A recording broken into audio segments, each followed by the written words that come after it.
Bismillahirrahmanirrahim. Alhamdulillahi Rabbil Alameen. Wassalatu wassalam ala Sayyidina Muhammad wa ala alihi wa sahbihi wa sallam. Welcome to our Seeker's Guidance Canada program for the week. This week we're covering our Seeker's Guidance extracurricular program, where we cover classes on physical wellness, mental wellness, and we also do an arts and creativity program. Please check out our seekersguidance.org/Canada for all of our programs. You're welcome to join us anytime in person or online, inshallah. So last month, you can check out the recording for that event where we covered Balkhi's The Health of Bodies and Souls on Physical Wellness, and that was again with Sheikh Faraz Rabbani, and it was a very informative class where we learned about, how to take care of ourselves and how it's an amana, to take care of our bodies in the best of way. Today we're going to be continuing the same text. We're learning about Balkhi's The Health of Bodies and Souls on mental wellness this time. So the text is in two parts. It has physical wellness, and we also cover mental wellness. So today our class is being taught by Sheikh Faraz Rabbani. Sheikh Faraz Rabbani is a renowned scholar specializing in Islamic law and theology. He spent 10 years studying with some of the leading scholars of recent times, first in Damascus and then in Amman, Jordan. In 2007, he founded Seeker's Guidance, the global Islamic seminary. And since 2011, Sheikh Faraz has been named one of the world's 500 most influential Muslims by the Royal Islamic Strategic Center. He currently teaches courses in Islamic beliefs, Hanafi law, and prophetic guidance.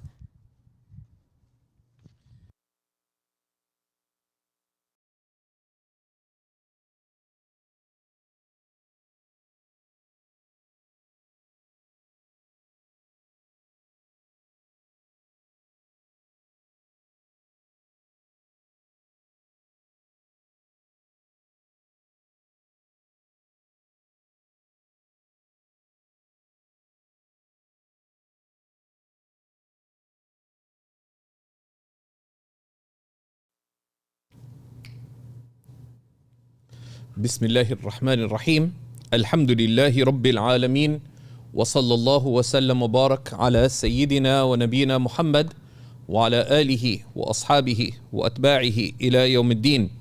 اللهم فقهنا في الدين وعلمنا التأويل وألهمنا رشدنا يا رب العالمين. Alhamdulillah.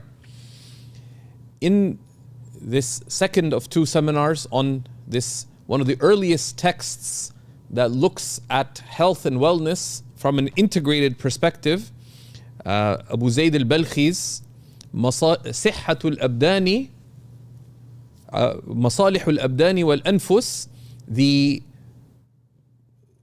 wellness of bodies and hearts. We are continuing from where we looked at physical wellness to look today in the second seminar on keys to physical wellness. Keys to mental and emotional wellness. Literally, wellness of the self, right? And the self refers to your mind, your heart, your emotions, your soul, what makes you, you. And when we looked at the keys to physical wellness, we tried to put it in a context, right? That there is a reality to our lives, right? There's a reality to our lives, that our life, we view it as believers as having a purpose. We were created here for a purpose, which is that what Allah has given us and what we do in life should be in fulfillment of that purpose. We view life itself and what we have as a gift. And it's a trust. Right? Insofar as it is a trust, we keep it in, we take good care of it. This is why this idea of taking care of the Masalih. Literally, if we translate the title of Abu Zayd al-Balkhi's work, it is the taking care of the best interests related to the body, related to the self. So there's this notion of safekeeping and making the most of what we have. But we also have to keep a perspective, right? We have to also keep a perspective. that what is the nature of this life as a whole, right? As believers, the nature of this life is that it's a test. We have been created in a test. And that test is not just external, right? The test relates to the choices we make in our life, like what we do, what we don't do, but we are also tested with respect to our health. We are tested with respect to our mental, emotional, and spiritual well-being. And we are not responsible for the outcomes themselves in relation to our tests. What we are responsible for with respect to the tests, and this is mercy from Allah subhanahu wa ta'ala, we are responsible for how we respond to the tests. لِيَبْلُوَكُمْ أَيُّكُمْ أَحْسَنُ عَمَلًا, to test you, which of you is best in action. You don't choose the tests you have that come to you. The loss of a loved one, the loss of your job. You wanted a particular career and it didn't work out. Or whatever else. You were engaged to someone, engagement broke through. You don't choose the tests related to your physical health. You were born with a particular physical condition. That's why we have to be very careful. I was, I know someone very dear to me. Their daughter is exceptionally tall for her age. So I was just pretending that she was on a ladder. So I sort of bent down and said, "Mashallah, you're really tall." Her father told me she has a disease that affects 1 in a million people or something, that she has extraordinary growth. And it's actually very dangerous, right? So different people are tested in different ways. And likewise, just as we're tested with our physical health, we are also tested in our mental, emotional, and spiritual lives.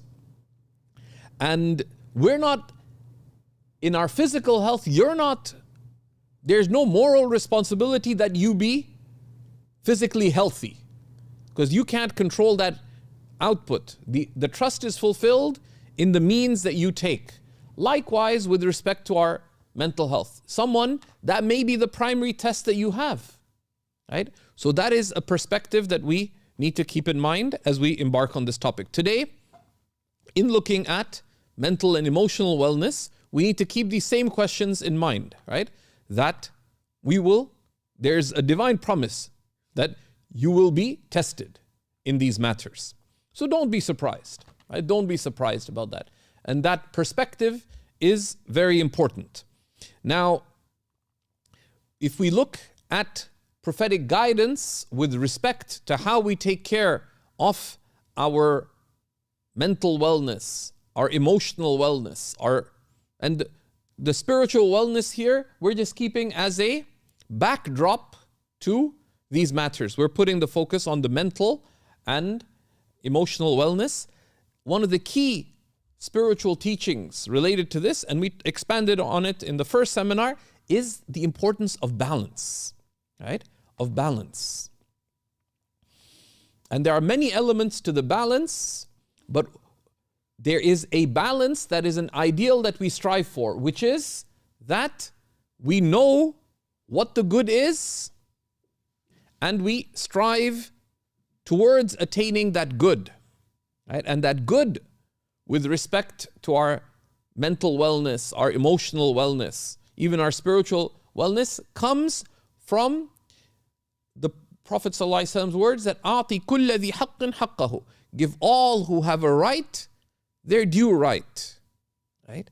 And that balance is built according to prophetic teachings and also on ancient, on classical, medical, and civilizational wisdom, which al-Balkhi draws from deeply, on this notion of having balanced routines, right? Balanced routines. But also those routines are grounded in a purpose.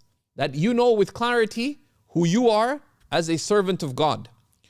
What the nature of life is. It's a test. Knowing you will be tested. Because that's what life is all about. In that you know with clarity that all you have to try to do is to make the right choices, to make the best of the outcomes that are possible before you. And in those routines, to strive for consistency. To strive for consistency. And there is an important concept that al-Balkhi uses consistently, which is the notion of Tadbir. And Tadbir is a fascinating concept. Tadbir is planning, right? Is planning, right? But Tadbir is related actually to your backside, right? Your backside from the same root is to go to the back of things, right? So that's why reflecting deeply is called Tadabbur, reflection, right? Tadabbur. Why? Because you look at things fully. So there is a notion of good planning, a good planning that look holistically, fully at a matter with purpose, right? With purpose, and make a plan. So there is a good planning that you need if you want mental and emotional health, and likewise spiritual health, and we'll be looking at that with a separate investigation. And we have many resources on spiritual wellness at Seeker's Guidance, but you need planning. Planning requires knowledge. Planning requires knowledge, consideration. But also you have to know that there are things that you can plan, and that's husnut tadbir. That is good planning. But planning as a believer also requires to know that there's things that you cannot plan, which is what happens to you and what are outcomes, the things that are outside your control. And with respect to mental health, emotional health, even your spiritual state, there are things that are outside your ability to plan. Don't try to control them, right? How you feel. You know, you can't program your feelings just on your own, right? You lost somebody, you feel sad. You can't do anything about the feeling that comes to you. What you can do something about is how you respond to what comes to you. Externally, the events in life. Environmentally, your physical environment, your social environment. Or internally, the things that affect you, right? So what you can plan about and do something about, those are where you direct your focus and attention. So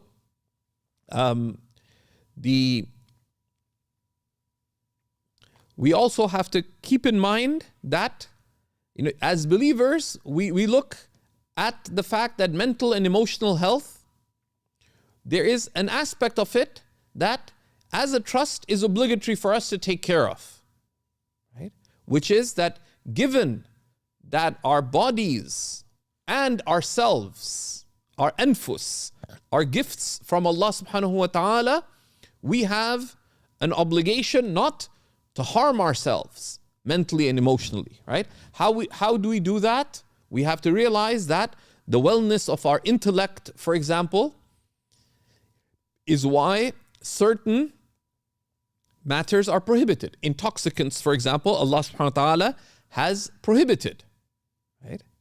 Physically, because they affect your capacity to make right judgments.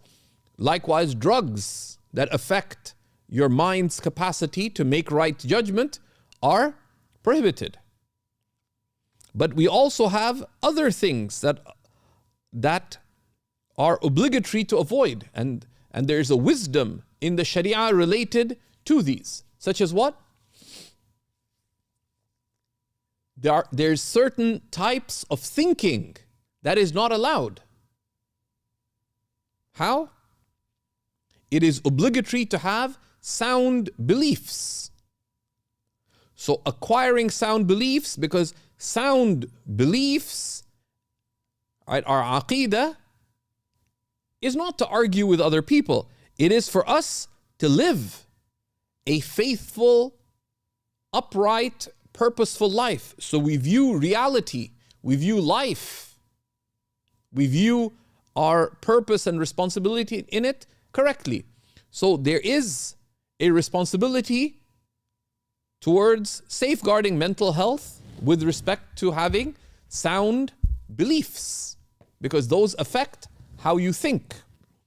And then you need to protect that as well. You avoid, just as you avoid intoxicants and drugs and other things that affect the mind, you affect the intellectual diet. You avoid the intellectual diet that is like spiritual, that is like intellectual haram food, right? So you're careful about what you read, whom you listen to, whose company that you keep, because it'll affect your thinking and your perspective as a believer. And that's very important, right? And that's one of the things. Al-Balkhi goes at this from the perspective of a doctor. But you have, if we look at what he's saying from a moral perspective, it is obligatory to take care of the wellness of your mind. Have sound beliefs, shield yourself from any physical things that affect your mind, but also any intellectual diet that affects you from looking at things with the right spiritual perspective as a believer, but also cultivate mental health. How? By cultivating the means of sound thinking. Likewise, our emotions. Our emotions. Having a right spiritual and religious perspective helps put our emotions in perspective. Cultivating our knowledge of how to view reality spiritually helps put things in emotional perspective. It is obligatory for a believer to take the means to maintain their emotional health. And of the recommended sunnah teachings related to that are keeping good company, maintaining family ties, having a good circle of friendship, being with the community. These are elements that are recommended that help us. So the sunnahs of the religion help us maintain general emotional health, right? By particularly keeping good company, maintaining family ties, by upholding good character in dealing with family, with friends, having healthy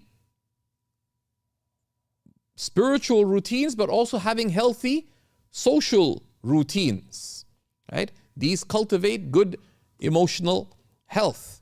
And the al-Balkhi talks in this section, and we will share a link bi'idhnillahi ta'ala at a translation of this work. One of the major Islamic psychologists of our times, Dr. Malik Badri, translated the work, mashallah. So we're not going to try to do a complete overview. This is just one lesson, but to look at some key insights that we can operationalize. He talks about, firstly, identifying the need for taking care of mental and emotional health. Secondly, planning for managing self-health, right? This idea of the nafs, yourself, who you are mentally and emotionally. Thirdly, some of the ways of dealing with health when it is lost, right? Some of the ways of dealing with health if it is lost. Fourthly, knowing what are the things that affect the self. What are some of the things that affect the self? Fifth, he talks about anger management, right? And this is one of the things that most affects the self, but it comes from lack of balance. And then dealing with fear and worries, sadness, and when you're shaken. And finally, avoiding misgivings and negative self-talk. So of course, this is a whole science. We're just looking at some of the key insights related to this, bi'idhnillahi ta'ala, and putting them in our faith, in the context of our faith and our religious perspective. So 8 keys to mental and emotional wellness that we can look at. For these keys, we can reiterate some of the principles that we talked about in the first seminar. And if you look there, you can see these looked at in further detail. But the first is that you seek the best interest, the masalih, right? The maslaha of each thing, right? You direct your reason and religious understanding towards trying to make the most of everything that Allah has entrusted you with and blessed you with, right? And the 5 principles, the first is wholeness, that your wellness as a believer and your fulfillment as a human being comes from putting everything in a right balance as best possible, right? And the second principle is that good arises from keeping things in balance, right? In a sustained way.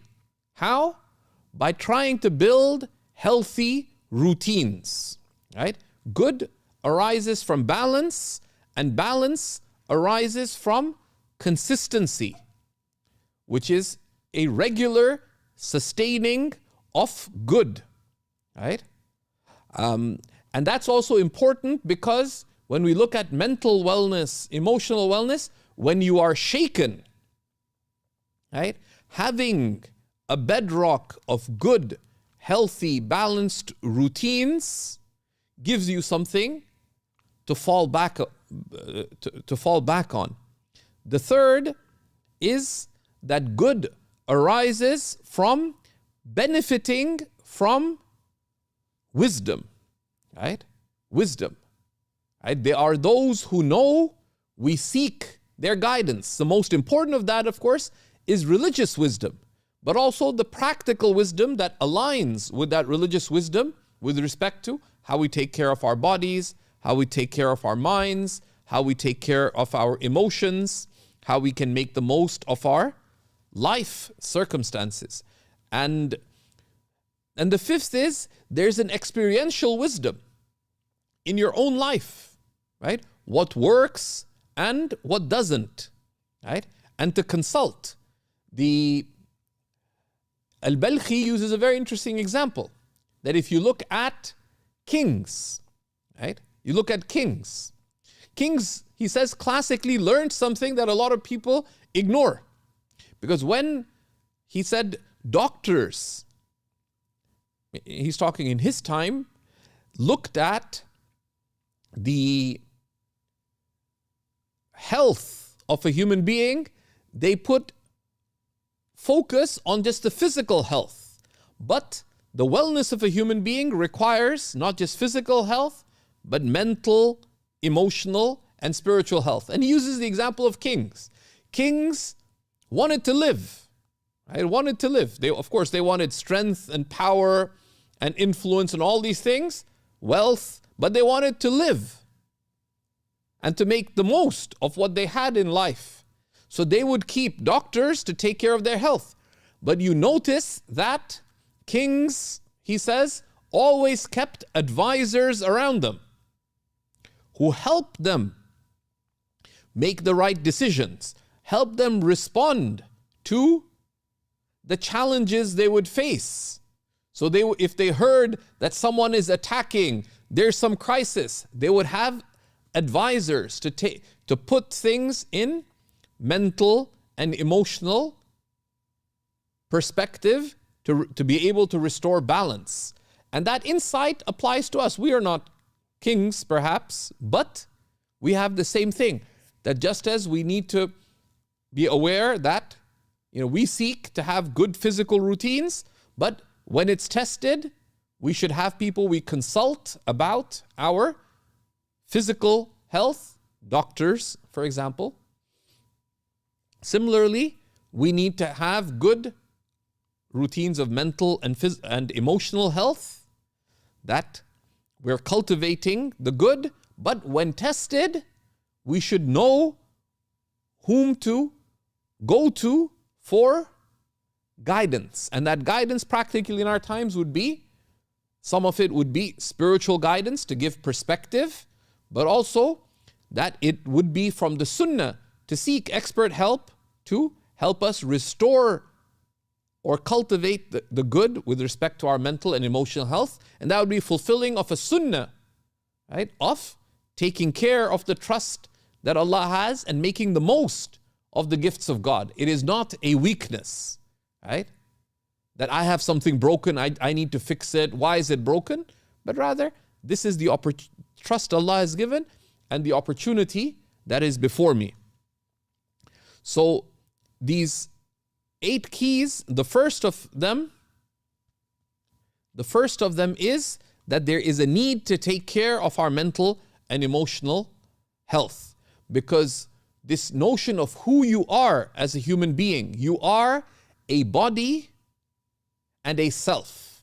You are a body and a self. Both together make you a human being.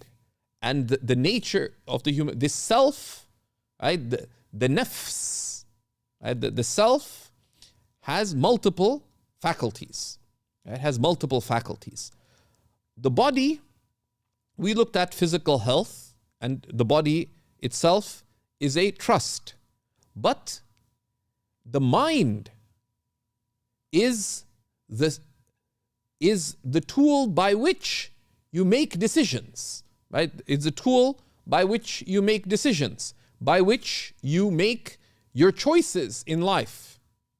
And your emotions, right, are what regulate how you are, right? How you feel about what comes to you, what your internal life, right? And of course, these are related to the heart.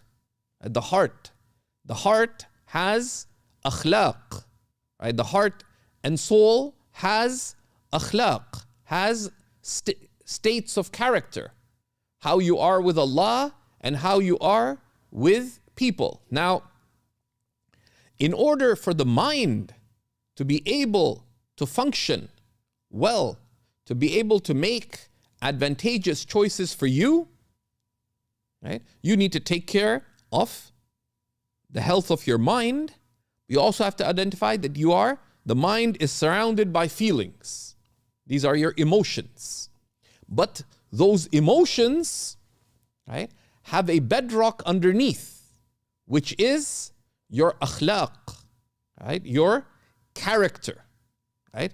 These are the traits of the self that are rooted in what we call the heart. And those akhlaq, those traits that are ingrained, feelings come and go. But when they come, they hit hard, or they can hit hard.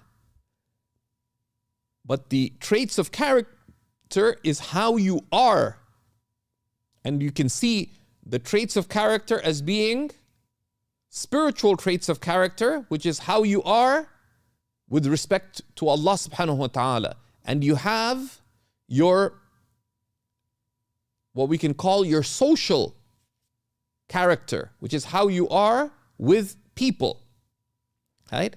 So wellness arises by taking care of the health of the mind, knowing that emotions will hit you due to what's happening outside and what is happening within. But the heart, right? The heart, taking care of your certitude with Allah, but also cultivating positive spiritual traits of character, such as hope in Allah, awe of Allah, reliance upon Allah, gratitude to Allah, steadfastness with Allah, trust in Allah. These traits, the spiritual traits, but also the social traits of character, such as having a good opinion of others, such as bearing no malice, envy, rancor towards others, not feeling pride or arrogance with respect to others, not looking down on others, being unattached to what people think of you, etc. These social traits of character, right? So the spiritual traits of character, we can call the spiritual virtues, and the social virtues, they give a bedrock by which we can deal with our emotions. So we don't deny the emotions, right? Your spiritual virtues or the spiritual traits of character and the social traits of character, they're not enough on their own, because your emotions, al-Balkhi refers to these as a'rad. They're things that hit you. They come to you. They come to you externally. You experience loss, so you feel sad externally. Or internally, you wanted something and it didn't happen. So you feel saddened, right? But the wellness of the spiritual heart in its connection with Allah and its connecting with creation helps balance emotions, right? So this is why we need to have the right perspective. The second element that he touches upon is this idea of planning for managing self-health, right? Our mental and emotional health, right?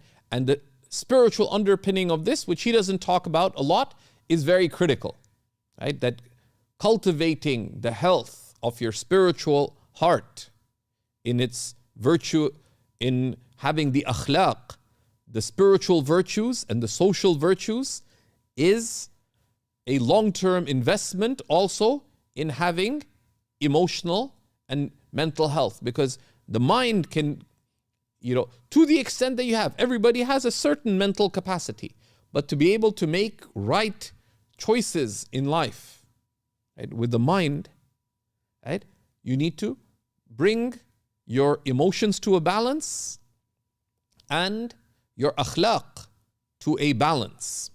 So in this, the example of kings is given by Abu Zayd al-Balkhi, our author, that they keep doctors to take care of their physical health, but they keep advisors, right, to help them put things in perspective.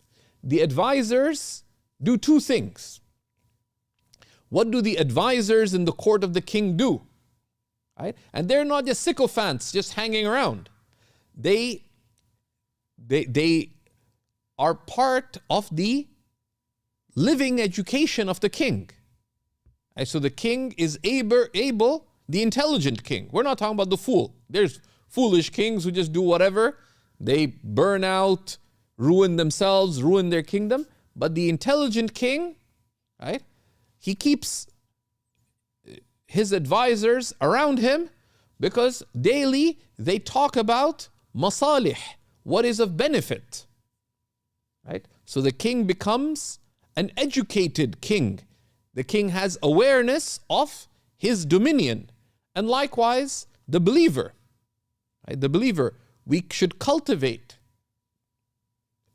our physical health, but we should have advisors in the form of religious teachers, right?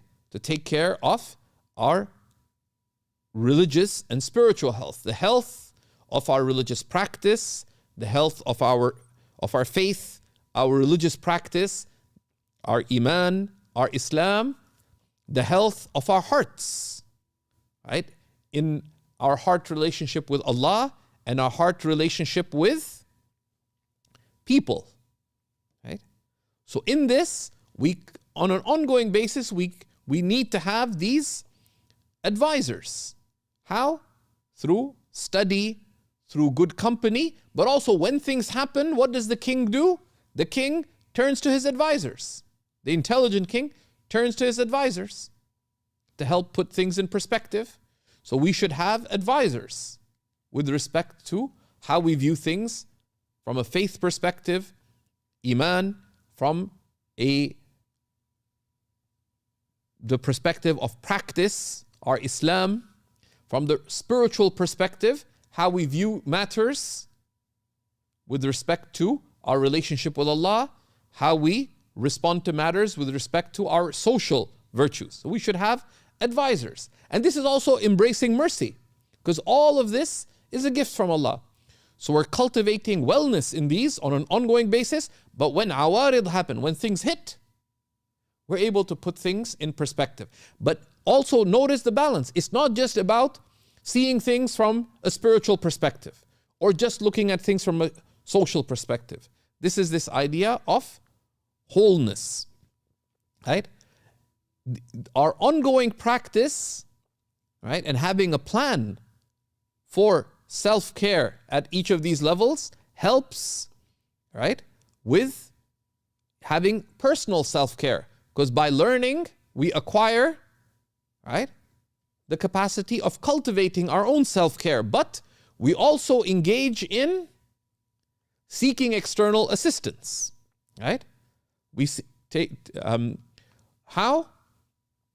By consulting about our ongoing personal self-care, but whenever anything happens, we should turn to experts, right? Because we've cultivated these networks, right? And also to have around us others. You want to be healthy physically? Have a circle of friends who take care of their physical health. You want to be spiritually healthy? Have a network of friends who are interested in spiritual health. You want to be emotionally healthy? Be connected with friends who are emotionally healthy, etc.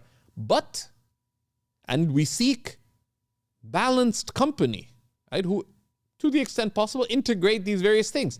So the company, we reach out to them when things happen, but also to have experts that we turn to, right? And what is the goal in having this perspective with respect to our self-health is that we want to attain a right balance, right?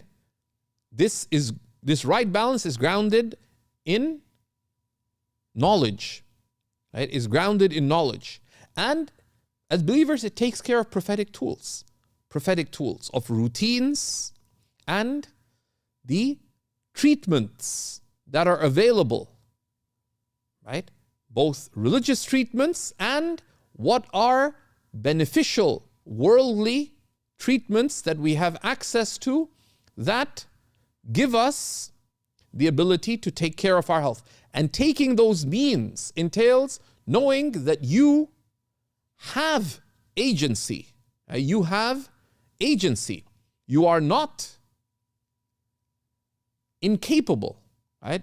As a believer, you know that this life has a purpose and the means are ahead of you.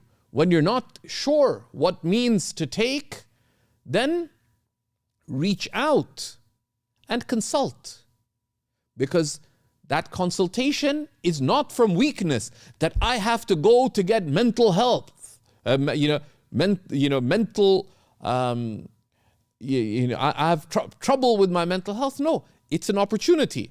If you seek a trained professional to help you with an emotional crisis you're having or a mental crisis, or you want to cultivate, you want to improve your ability to deal with loss or with difficulty, or you're having trouble with anger management or with other things, you're having trouble with OCD or etc.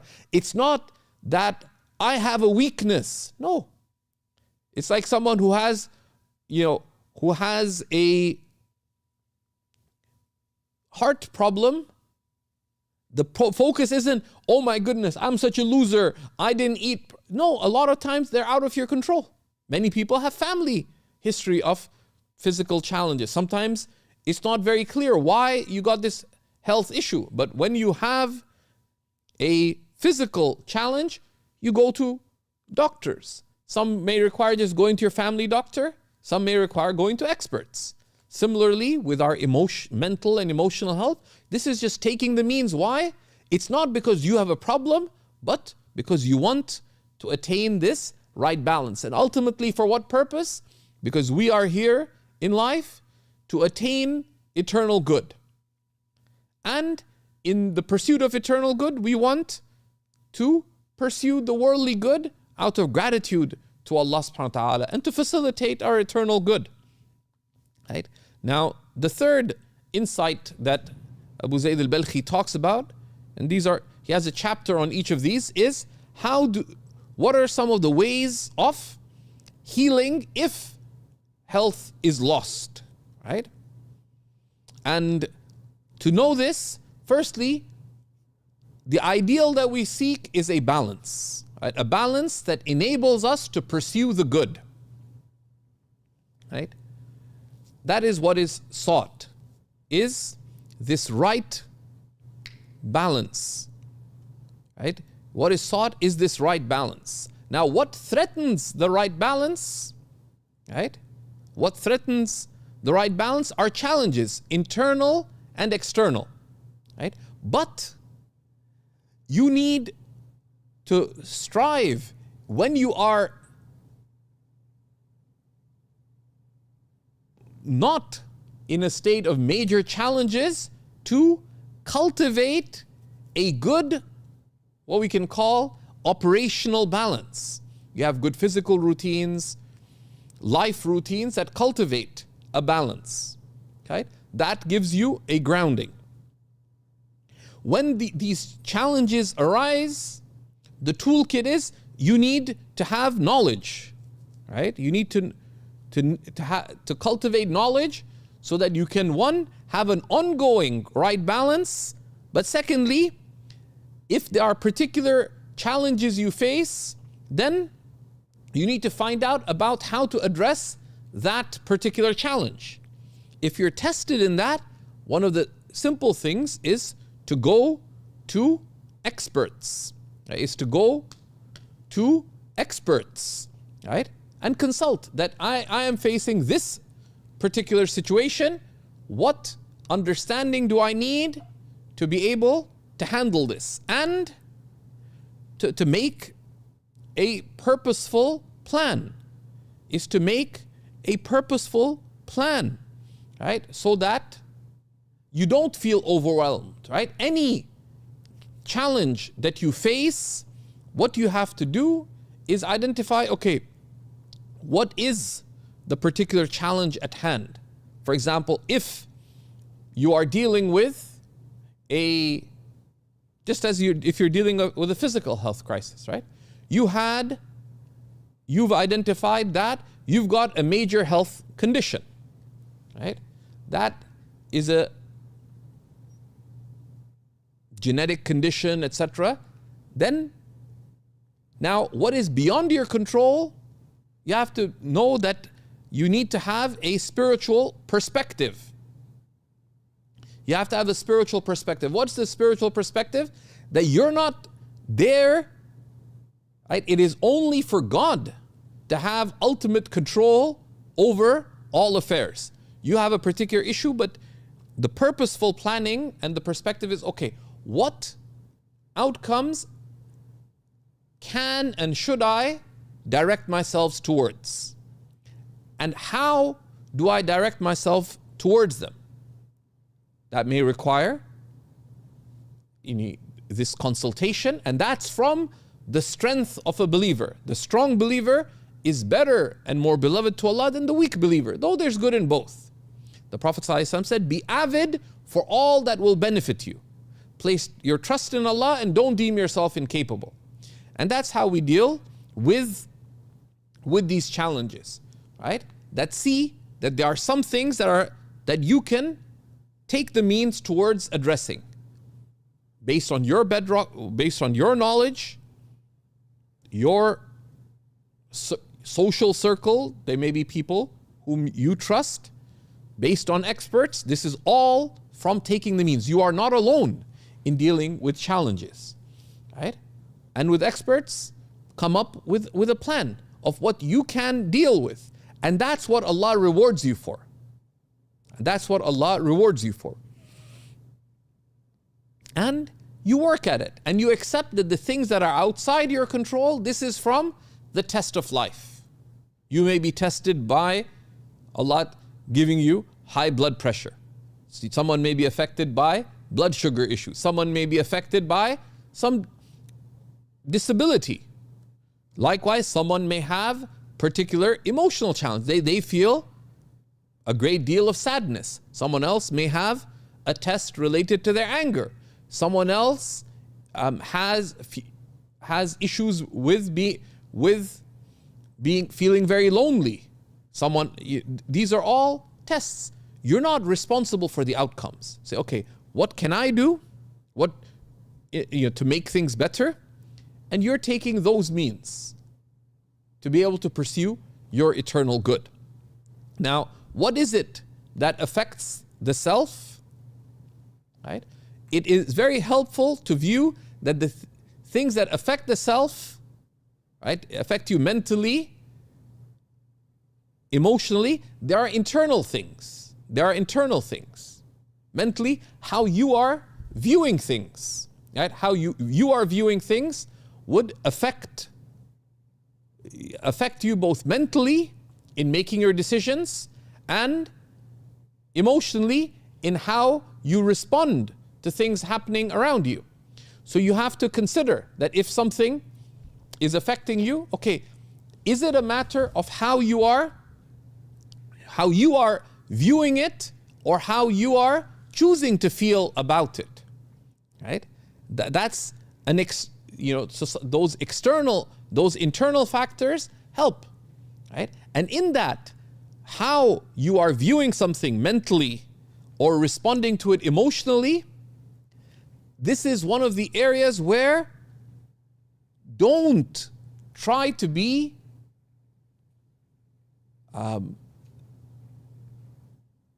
self-dependent. I can do it. Talk things through with others. And that's where the investment in having ties of family, ties of friends, ties with mentors helps. Talk it through with others. Not out of weakness, because you want to look at things mentally, emotionally, in the right manner. If you feel sad, don't dwell on your sadness, discuss it with another, right? But with what purpose? Not to complain, but to empower yourself to a better response, right? Likewise, external matters, right? It helps to identify what specifically is affecting you, right? Because very often, if you don't identify what the issues are, it is easy to feel overwhelmed with them. And we see from prophetic teachings how the ulama mentioned how the Prophet ﷺ enumerated causes on many things. There are 3 signs of this. There are 4 aspects of this. The rights of another upon you are 5, are 6. By enumerating things, the ulama tell us, it makes things clear. So say, I can't deal with the work situation. If you view it that way, you can't deal with it. Because what do you mean by work situation? Sometimes it just helps to put pen and paper together and write it down. So, okay, can't deal with work situation. And do a little brainstorming. Sometimes it helps have someone to talk to. So I don't know how to do that. Talk it through with somebody. So then you identify, okay, at work, I have issues with politics at work. I have issues with my manager. I have this. So these are the issues. Now, then you can reduce it down to 3 problems, 4 problems, and then you can look at, okay, what are you able to deal with, right? What are you able to deal with? So you make a plan, right? So you can then, that helps put things both in mental perspective and in emotional perspective. No, there are things that are annoying at work, but I am committed to remaining at work because ultimately it's a good job, it pays better than other jobs, etc. And you make a plan. The pain points you avoid. Right? You identify what is causing you mental anguish, emotional anguish, and you make a plan of how you navigate it. And then there are things that you can't deal with, that you're not able to deal with, right? Right? So let's say you realize that, while I'm at university, the next 3 years, the next 4 years, I'm going to have to live with my aunt. Let's say you've lost your parents, you live with your aunt, you're having major issues with her, but knowing that this is part of your plan, that, okay, for the next 3 years, I have to make this choice that I'm not happy with, but then you make a plan of what you can make the best of a challenging situation that makes you feel empowered. But how do you get to that?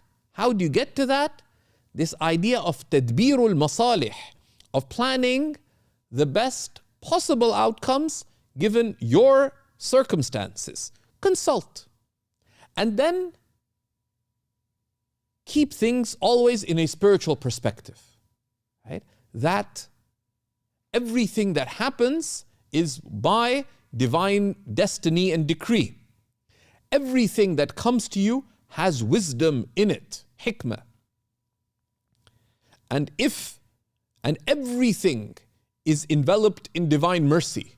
Where is the divine mercy? The divine mercy, you find it by striving to make the best choice that you can given circumstances. If you do that, you are in the divine circle of mercy, right? And in this, you should know what you plan and what you don't plan. What you plan and what you don't plan, right? There are things that are outside your control, so don't try to plan them, right? Like if you make the conscious decision that I am living with my parents, then you can't control how they're going to be with you. So to put your mental or emotional energy in, why are they being that way to me? You can't do anything about how they are with you. But what you can do about, and what is empowering, is how you respond to them, right? So that's where this notion of husn al-Tadbir comes, that al-Balkhi arises, that identify what are the internal factors, the external factors affecting you, identify what you can deal with, come up with a plan, consult, so you can come up with a good plan. Once in a while, you revise that plan. Put things in a spiritual perspective, that ultimately, that we plan, but there is the divine plan, divine destiny. What hits you wasn't going to miss. But our moral responsibility relates to striving to make the best choices given circumstances. You may come up with good advice that you thought was good advice for your siblings about something of religious importance, but some of them may get upset with you that was insensitive, that was unnecessary, so and so. Now, you can worry about, why did they get upset with me? Or you can say, okay, what do I do next? Right? What do I do next? And a key to wellness is not to dwell on the past, but to look at, what do I do next? Then, in this spirit, Abu Zayd al-Balkhi looks at the fifth investigation, which is on anger management, right? Because if we say that mental and emotional wellness is grounded on right balance, that anger arises from internal imbalance. And the key is to apply the very same principles, right? To know how to control your anger. To reflect, he says, on what is it that is causing the anger. And he identifies many causes that would take us outside the scope here in our classes on the path, the path of Muhammad, the Tariq al-Muhammadiyya classes, which are Wednesday nights here at Seekers Guidance Canada. We have looked at this aspect in some detail. It also comes up in a number of the classes that we have on spirituality, right? But one of the keys in reflection and he goes into at length, is part of positive planning for your well-being is to identify causes. What is it that causes me to get angry? Internally, which would relate to how you view things or how you react to things. And externally, there are pain points.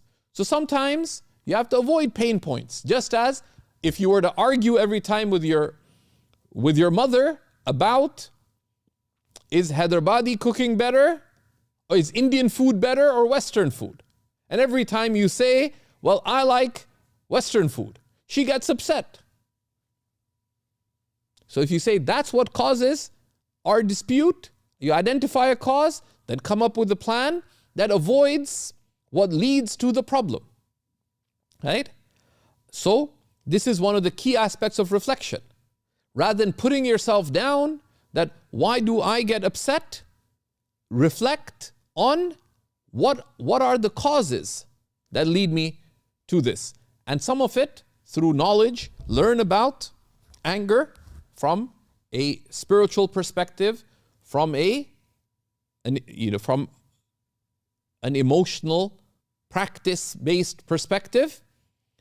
But then sometimes you're able to handle it, but consulting and mentorship helps significantly in this. Consult that I'm having this issue, how do I deal with it? But some of the best type of consulting is to have someone that on an ongoing basis helps you navigate it. So not only do you have a plan yourself, but you have someone who helps you through the stages of your plan. And in this, it helps if we apply our spiritual wisdom to monitor ourselves, right? That if you are trying to address a particular challenge, don't just say, well, this is something I have to deal with. You have a plan that you set based on knowledge, consultation. Have someone that you set a routine. If it's very critical, maybe on a day-to-day basis, maybe on a weekly basis, maybe every 2 weeks, maybe on a monthly basis, maybe every few months, someone you consult with. It could be a teacher, it could be one of your teachers, or it may be a scholar that you respect. You don't want to raise it with your teachers, but with someone you trust, so you gain the spiritual perspective. It may require having the right kind of mental health expert or psychologist or psychiatrist, depending on the circumstance, that you seek professional help to come up with a plan. And their consultation helps you be empowered to be a strong believer who can take effective means towards the best possible outcomes. The same thing applies to fear and sadness as well, right? He talks at length about fear and sadness and exactly the same principles, right? Gain knowledge. What is it that is causing you fear and anxiety? Identify its cause, consult, talk it through. Consult at the social level. That consultation may be with family, maybe with friends, but it also may be with experts. The experts may be religious or maybe worldly experts, or a combination thereof, so that you can come up with a plan to address whether the mental obstacle or the emotional challenge that you have. So you come up with a positive plan. And that's why a believer, the Prophet ﷺ said regarding the strong believer, be avid for what will benefit you, place your trust in Allah, and do not deem yourself incapable. And la ta'jaz, have a plan, trust in Allah, and then don't be incapable. Have the courage to take that next step. If you don't find the courage to take that next step, seek assistance, right? Of friends, of family, of mentors, right? So they can take you on the hand towards your benefit, right? And the eighth thing that he talks about, and this is a major problem in our times, of waswasa, right? Of avoiding misgivings and negative self-talk. And a lot of what relates to this arises, some of this comes from not putting if we look at religious misgivings, for example, that religious practice to be upheld in a good way requires support. What is that support? Religious practice needs to be built upon sound knowledge, soundly acquired, right? Very often people get misgivings because they acquire knowledge, but not through studying with teachers, right? Also, you need a social environment in which to practice your religion. That's why the Prophet ﷺ said, Al-jama'atu rahma wal-furqatu adab. Community is mercy, being alone is torment. And there's few things in life that once you appreciate, would you value as much as religion. So, and if you value something, you'll give it emphasis. So it is very easy to overdo religion, because anyone of intelligence would realize this matters eternally.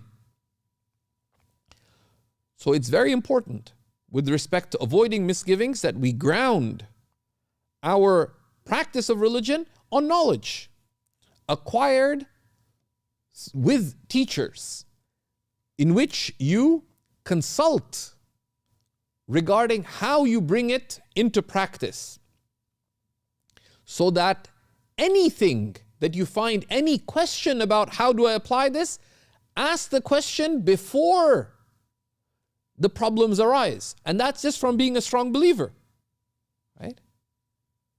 That you learn how to make wudu according to sunnah, and you have a question. This is going to take a long time. So you consult before the problem happens. Said, how long should this take? They tell you, it shouldn't take more than 2 minutes. Still not clear. Ask. How do I do it in a manner that doesn't take too long?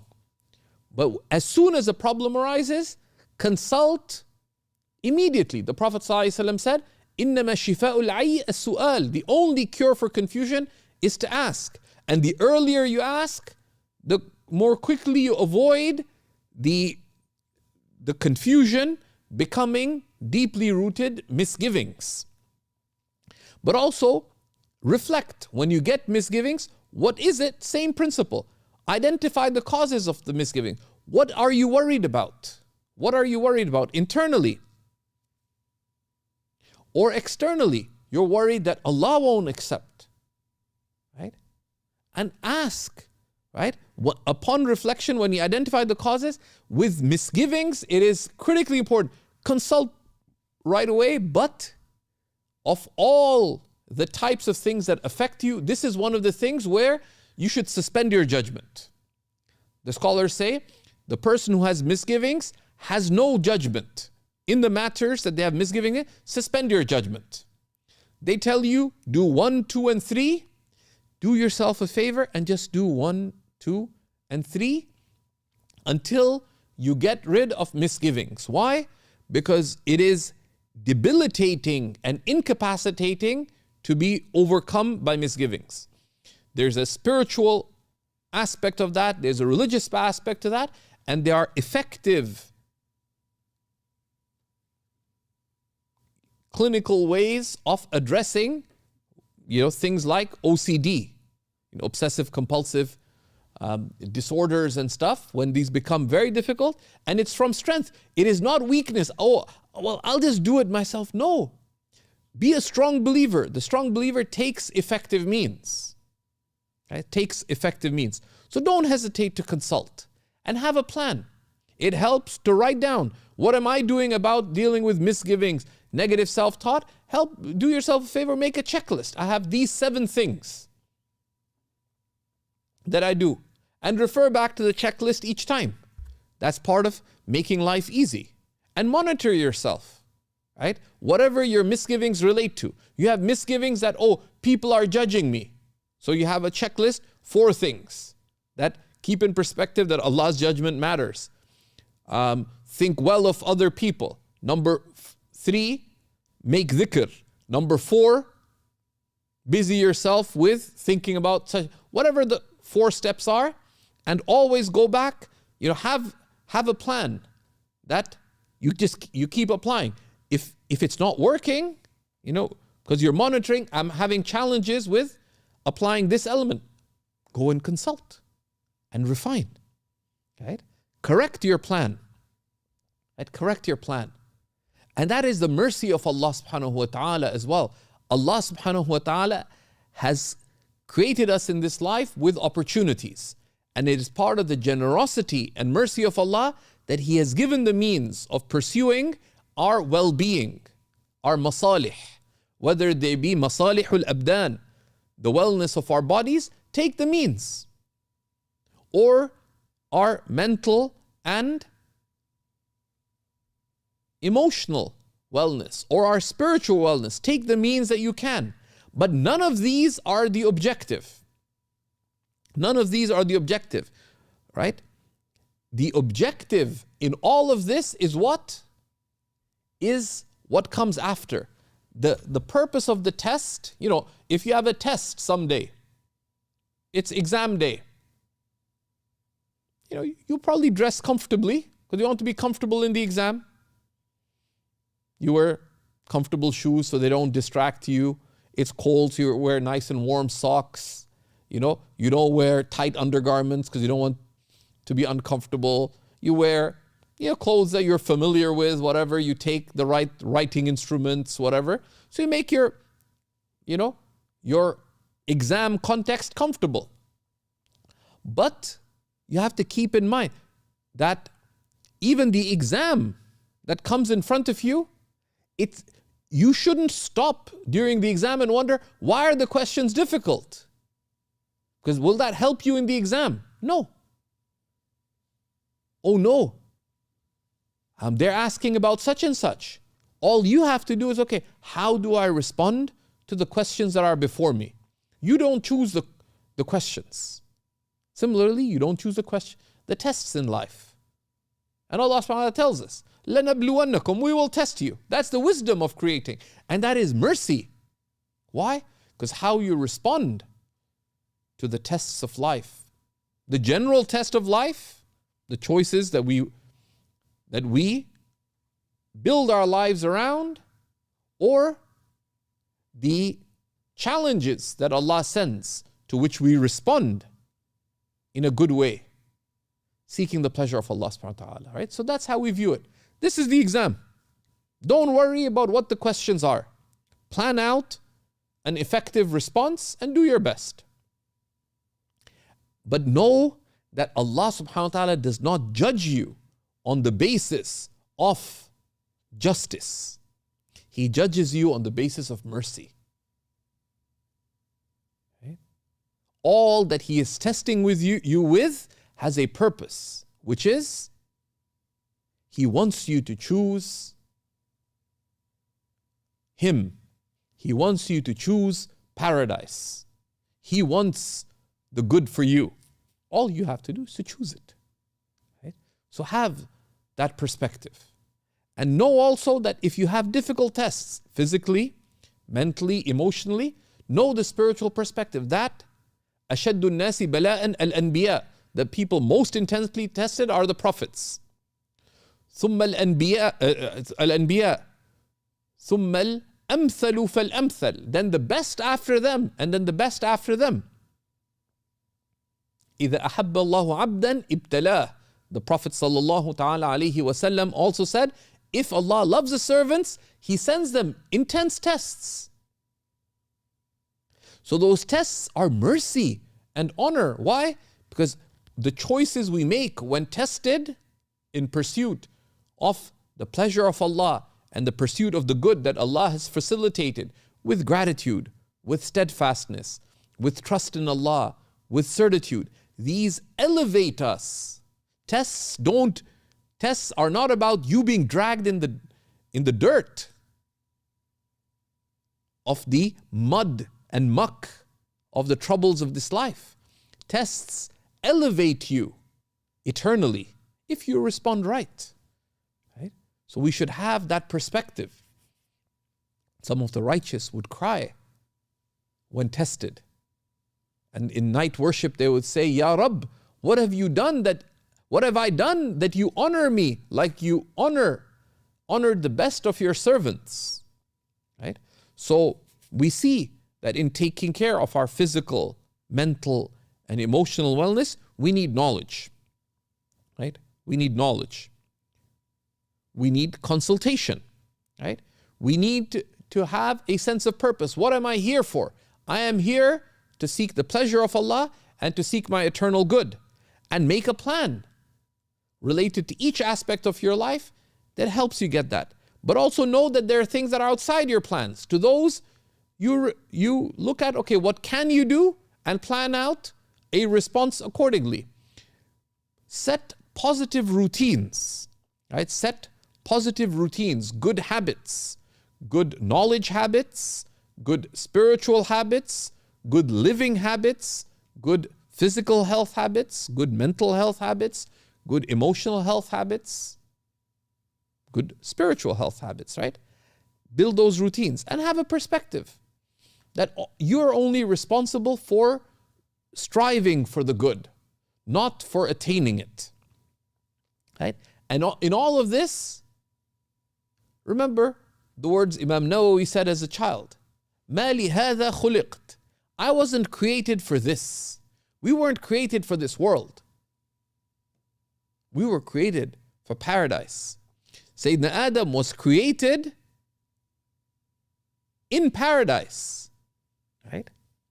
Even though the worldly outcome, as Allah subhanahu wa ta'ala tells the angels, إِنِّي جَاعِلٌ فِي الْأَرْضِ خَلِيفَةً, I am placing in earth a vicegerent, namely Sayyidina Adam and Sayyidina Hawa. However, they were created in paradise, indicating that while we live out worldly lives, we were created for paradise. The tests are in order for us to get back to where we belong. And that is mercy from Allah subhanahu wa ta'ala. So to know your ultimate goal. And we'll close with a beautiful promise of the Prophet sallallahu alaihi wasallam that relates to taking care of our wellness. Having purpose, the Prophet sallallahu alaihi wasallam summarized success in life in 3 words. He said, al-qasd tablughu. He said, sallallahu alaihi wasallam, remain purposefully committed. Remain purposefully committed, and you shall attain. Right? Right? And this is the idea of Imam Abu Zayd al-Balkhi's title, The Best Interests of Bodies and Selves. Right? That know what you are seeking in life, plan your life out positively, build good routines, seek good company, have a framework by which you live your life whenever you are tested in body, in mind, in emotions, spiritually, consult your social circle, consult experts, build out a plan, place your trust in Allah, and take those steps. Take those steps. Keep looking. Life is like climbing a mountain. Don't look down and sideways. Be calm, identify a path forward, and just keep taking the next step. But know that you are enveloped in divine mercy. If you're taking the next step, there is no fall in the believer's journey. And that is trust in Allah. Right? That unlike climbing a mountain in life, if you slip, there's nothing to hold you up. You are rahmati wasi'at kulla shay. My mercy envelops everything. This work that we looked at some of these insights from is translated by Dr. Malik Bedri, and inshallah for those who registered in the class, we'll send a link to the translation. We'd encourage you to get a physical copy of the work. It is of benefit, and Dr. Malik Bedri has many very beneficial works as well. The underlying spiritual and religious framework for putting these things in perspective, we have many courses on Seeker's Guidance related to spirituality, particularly if a very good starting point is the Beginning of Guidance of Imam al-Ghazali, which is taught beautifully by Sheikh Yahya Rodus, and it's also part of our Islamic studies curriculum. We have various courses on Imam al-Haddad's The Book of Assistance, both for adults and for youth. And we've also had it in our podcast taught by Sheikh Yahya. Imam Yama Niazi teaches it for youth. We also have other teachings of it. And these are two of the good starting points with respect to Islamic spirituality. We talked about connecting our wellness to understanding our purpose in life. In the level 1 of the Islamic studies curriculum, we have an important course on how Islam works, which tells us about the purpose of religion and how we approach our religious understanding. Studying about our Islamic beliefs helps us put these things in perspective as well. So one should strive, part of that cultivating wellness, to ground ourselves in religious knowledge, in spiritual knowledge, but also do yourself a favor. Know that community, family, friendship, having mentors in life, these are circles of divine mercy that if you connect to them, you have connected to gifts of mercy from Allah subhanahu wa ta'ala. Disconnecting from family, disconnecting from friends, disconnecting from teachers, from mentors to advisors, disconnecting from experts is missing out on divine mercy. So may Allah subhanahu wa ta'ala make us of those who remain purposefully committed, and whom Allah facilitates all the good of this life and the next in the ways most pleasing to Him. Wa sallallahu ala Sayyidina wa Nabina Muhammad wa ala alihi wa sahbihi wa sallam.